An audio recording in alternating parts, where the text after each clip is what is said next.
ದಿನಾಂಕ 5/5/26ರಂದು ಒಂದು ಸಂಜೆ ಸಮಯದಲ್ಲಿ ಒಂದು ಮಾಹಿತಿ ಬರುತ್ತೆ. ಒಂದು ಹಳ್ಳಿಮನೆ ಹೋಟೆಲ್ ಹಿಂಭಾಗದಲ್ಲಿ ಯಾವುದೋ ಒಂದು ಅಪರಿಚಿತ ಶವ ಪತ್ತೆಯಾಗಿರ್ತದೆ. ಇದರಲ್ಲಿ ಒಂದು ಕಂಪ್ಲೇಂಟ್ ಕೊಡ್ತಾರೆ. ಕಂಪ್ಲೇಂಟ್ ಕೊಟ್ಟಾಗ ಅದು ಕ್ರೈಮ್ ನಂಬರ್ 85/26 ಪ್ರಕರಣ ದಾಖಲು ಮಾಡಿಕೊಂಡು ಅದು ಪತ್ತೆ ಹಚ್ಚಲಾಗುತ್ತೆ. ಆವಾಗ ಗೊತ್ತಾಗುತ್ತೆ ಡೆತ್ ಆಗಿರೋರ ಹೆಸರು ಸಾಹಿಲ್ ಅಂತ ಹೇಳಿಬಿಟ್ಟು. ಇವರು ಮೈಸೂರಿನವರಂತ ತಿಳಿದು ಬಂದಿರುತ್ತೆ.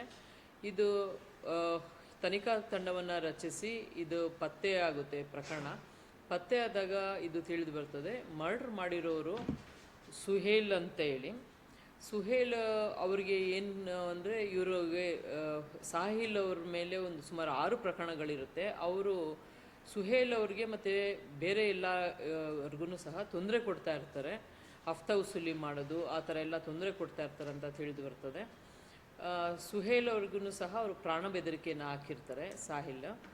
ಈ ಒಂದು ವಿಚಾರನ ಸುಹೇಲ್ ಅವರು ಒಂದು ಫ್ರೂಟ್ ಅಫ್ಸರ್ ಅಂತ ಹೇಳ್ಬಿಟ್ಟು ಒಬ್ಬರ ಕಡೆ ಶೇರ್ ಮಾಡ್ತಾರೆ. ಆಗ ಫ್ರೂಟ್ ಅಫ್ಸರ್ ಅವರು ಹೇಳ್ತಾರೆ ನನಗೂ ಸಹ 10 ಲಕ್ಷ ಡಿಮ್ಯಾಂಡ್ ಮಾಡಿದ್ನು. ಇವರು ನಮ್ಮ ಅಣ್ಣನಿಗೆ ನಾಜೀರ್ ಅನ್ನೋರು ಒಂದು 24 ಲಕ್ಷ ಸಾಲ ಮಾಡಿರ್ತಾರೆ. 24 ಲಕ್ಷ ಸಾಲ ಮಾಡಿದಾಗ ಆ ಸಾಲ ವಸೂಲಿ ಮಾಡಬೇಕಂತನೂ ಈ ಸಾಹಿಲ್ ಅವರು ಟ್ರೈ ಮಾಡಿರ್ತಾರೆ. ಅದರಿಂದ ಫ್ರೂಟ್ ಅಫ್ಸರ್ ಅವ್ರಿಗೂ ಸಹ ಅವ್ರ ಮೇಲೆ ವೈಷಮ್ಯ ಇರ್ತದೆ. ಆವಾಗ ಸಾಹಿಲ್ ಅವರು ಎಕ್ಸ್ಪ್ರೆಸ್ ಮಾಡ್ತಾರೆ ನಾನು ಅವ್ರನ್ನ ಮರ್ಡರ್ ಮಾಡಿಬಿಡ್ತೀನಂತ. ಆಗ ಫ್ರೂಟ್ ಅಫ್ಸರ್ ಅವರು ತಿಳಿಸ್ತಾರೆ ಆಯಿತು ನೀನು ಮಾಡು, ಅದು ಏನಾದ್ರು ಇದ್ದರೆ ಕೋರ್ಟ್ದು ಎಲ್ಲ ನಾನು ನೋಡ್ಕೊಳ್ತೀನಿ ಅಂತ ಹೇಳ್ತಾರೆ. ಆಗ ಸುಹೇಲ್ ಏನು ಮಾಡ್ತಾರೆ, ಅವನು ಅವರ ಸ್ನೇಹಿತರಾದ ಮುಜಾಹಿದ್ ಖಾನ್, ಮೊಹಮ್ಮದ್ ಹಜರ್, ಯಾಸೀನ್ ಶರೀಫ್ ಮತ್ತು ಮುದಾಸಿರ್ ಅವ್ರನ್ನ ಕರ್ಕೊಂಡು ಬರ್ತಾರೆ. ಕರ್ಕೊಂಡು ಅವರು ಫಸ್ಟು ಚರ್ಚೆ ಮಾಡ್ತಾರೆ ಈ ಥರ ಒಂದು ಮರ್ಡರ್ ಮಾಡಬೇಕಂತ ಹೇಳ್ಬಿಟ್ಟು. ಮರ್ಡರ್ ಮಾಡ್ಬೇಕಂತ ಡಿಸೈಡ್ ಮಾಡಿದ್ಮೇಲೆ ಸುಹೇಲ್ ಅವರು ಬೈಕ್ ರೈಡ್ ಮಾಡ್ತಾರೆ. ಸಾಹಿಲ್ನ ಹಿಂದೆಗಡೆ ಕುಣಿಸ್ಕೊತಾರೆ, ಯಾರು ಡೆತ್ ಆಗಿದಾರೋ ಹಿಂದೆ ಕುಣಿಸ್ಕೊತಾರೆ. ಮುಜಾಹಿದ್ ಅವರು ಇನ್ನೊಂದು ಬೈಕ್ ಮೇಲೆ ಕೂತ್ಕೊಳ್ತಾರೆ. ಇನ್ನು 3 ಜನ ಅಂದರೆ ಮೊಹಮ್ಮದ್ ಹಜಾರು, ಯಾಸೀನ್ ಶರೀಫು ಮತ್ತು ಮುದಾಸಿರ್ ಅವರು ಈ ಹಳ್ಳಿ ಮನೆ ಹತ್ರ ವೆಯ್ಟ್ ಮಾಡ್ತಾರೆ. ಯಾರಾದರೂ ಬಂದರೆ ನೋಡ್ಕೊಳ್ಳಿಕ್ಕೆ ವೆಯ್ಟ್ ಮಾಡ್ತಾರೆ. ಇವರು 3 ಜನ ಹಿಂದೆಗಡೆ ಬ್ಯಾಕ್ ಸೈಡ್, ಏನು ಹಳ್ಳಿ ಮನೆ ಬ್ಯಾಕ್ ಸೈಡ್ ಇದೆ ಒಂದು ನಾಲೆ ಹತ್ರ, ಅಲ್ಲಿಗೆ ಹೋಗ್ತಾರೆ. ಫಸ್ಟು ಅವರು ಒಂದು ಬೆಡ್ಶೀಟ್ ತಂದಿರ್ತಾರೆ, ಅಲ್ಲಿ ಕೂತ್ಕೊಂಡು ಡಿಸ್ಕಸ್ ಮಾಡಲಿಕ್ಕೆ ಅಲ್ಲಿ ಕೂತ್ಕೊಳ್ತಾರೆ.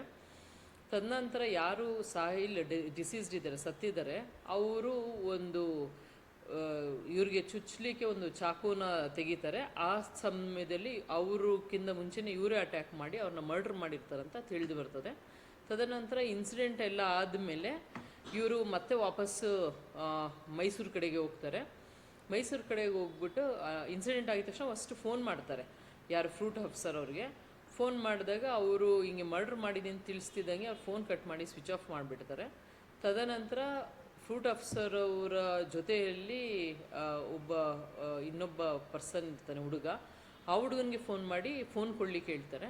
ಆಗ ಫ್ರೂಟ್ ಅಫ್ಸರ್ ಅವರು ನನಗೆ ಫೋನ್ ಮಾಡಬೇಡ, ನಿನಗೆ ದುಡ್ಡನ್ನ ಕೊಟ್ಟು ಕಳಿಸ್ತೀನಿ ನೀನು ಇಲ್ಲಿಂದ ಇದು ಎಸ್ಕೇಪ್ ಆಗಲಿಕ್ಕೆ ಅಂತ ಹೇಳ್ಬಿಟ್ಟು ಅವರಿಗೆ ಒಂದು 3 ಲಕ್ಷ ಹಣವನ್ನು ಕೊಡ್ತಾರೆ. ಅದಾದ ನಂತರ ಈ ಅಕ್ಯೂಸ್ಡ್ ಎಲ್ಲ ಅಬ್ಸ್ಕ್ಯಾಂಡಿಂಗ್ ಆಗಿರ್ತಾರೆ. ಹೌದು, ಜೊತೆಯಲ್ಲೇ ಬರ್ತಾರೆ. ಏನೋ ಒಂದು ಮಾತಾಡಬೇಕು, ಡಿಸ್ಕಸ್ ಮಾಡಬೇಕು ಅಂತ ಹೇಳ್ಬಿಟ್ಟು ಇಲ್ಲಿಗೆ ಕರ್ಕೊಂಡ್ಬಂದಿರ್ತಾರೆ. ಇದು ಸುಮಾರು ಇನ್ಸಿಡೆಂಟ್ ಆಗಿರೋ ಪ್ಲೇಸು ಸುಮಾರು 200 ಮೀಟರ್ ದೂರ ಇರ್ತದೆ. ಮೈಸೂರು ಸಿಟಿ ಬಾರ್ಡ್ರಿಂದ ನಮ್ಮ ಬಾರ್ಡ್ರಿಗೆ ಒಂದು 200 ಮೀಟರ್ಸ್ ದೂರ ಇರುತ್ತೆ. ಇದು ಔಟ್ಸ್ಕರ್ಟ್ಸು ಮತ್ತು ಅವ್ರ ಕಡೆ ಹುಡುಗರು ಇರಲ್ಲ ಅನ್ನೋ ಉದ್ದೇಶದಿಂದ ಈ ಒಂದು ಜಾಗನ ಸೆಲೆಕ್ಟ್ ಮಾಡಿರ್ತಾರೆ.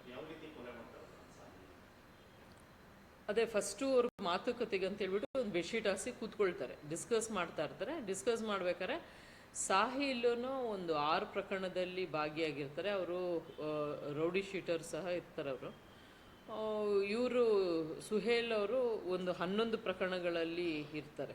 ಸುಹೇಲನು ಫಸ್ಟು ಮಾತಾಡ್ತಾ ಸಾಹಿಲ್ ಚಾಕು ಎತ್ತಲಿಕ್ಕೆ ಪ್ರಯತ್ನ ಪಡ್ತಾರೆ. ಅಷ್ಟೊತ್ತಲ್ಲಿ ಇವರೇ ಫಸ್ಟು ಅವ್ರನ್ನ ಸ್ಟಾಪ್ ಮಾಡಿಬಿಡ್ತಾರೆ.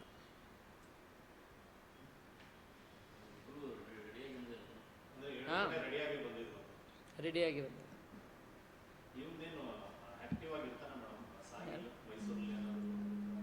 ಸಾಹಿಲ್ ಈಸ್ ವೆರಿ ಆ್ಯಕ್ಟಿವ್ ಮತ್ತು ಸ್ವಲ್ಪ ನಟೋರಿಯಸ್ ಅಂತ. ನಟೋರಿಯಸ್ ಒಂದು 6 ಪ್ರಕರಣ ಇದೆ, ಅದರಲ್ಲಿ 3 ಪ್ರಕರಣ 307 ಕೇಸ್ ಇದೆ, ಇನ್ನು ಮಿಕ್ಕಿದ್ದೆಲ್ಲ ಅಸಾಲ್ಟ್ ಕೇಸ್ ಇದೆ. ಆ್ಯಕ್ಚುಲಿ ಪರಿಚಯ ಇರೋರೇ ಇರ್ತಾರೆ. ಬಟ್ ಇವನು ಸಾಹಿಲ್ ಸುಹೇಲ್ಗೆ ಥ್ರೆಟನಿಂಗ್ ಮಾಡಿರ್ತಾರೆ, ಮರ್ಡರ್ ಮಾಡ್ತೀನಂತ. ಅದಾದ ನಂತರ ಸುಹೇಲ್ ಅವನ ಜೊತೆ ಸ್ವಲ್ಪ ಚೆನ್ನಾಗಿ ಹೊಂದ್ಕೊಂಡು ಹೋಗೋ ಥರ ಡ್ರಾಮಾ ಮಾಡಿ, ಆಮೇಲೆ ಅವ್ರಿಗೆ ವೈಷಮ್ಯ ಇದ್ದೇ ಇರುತ್ತೆ. ಇದ ನಂತರ ಇವ್ರಿಗೆ ಸಪೋರ್ಟ್ ಸಿಗುತ್ತೆ ಅಲ್ಲ, ಫ್ರೂಟ್ ಆಫೀಸರ್ ಅಂತ ಹೇಳ್ಬಿಟ್ಟು ಅವ್ರಿಗೆ ಇದ್ ಕಡೆಯಿಂದ ಸಪೋರ್ಟ್ ಸಿಗುತ್ತೆ. ಆವಾಗ ಅವರು ಧೈರ್ಯ ಮಾಡ್ತಾರೆ ಮಾಡಲಿಕ್ಕೆ.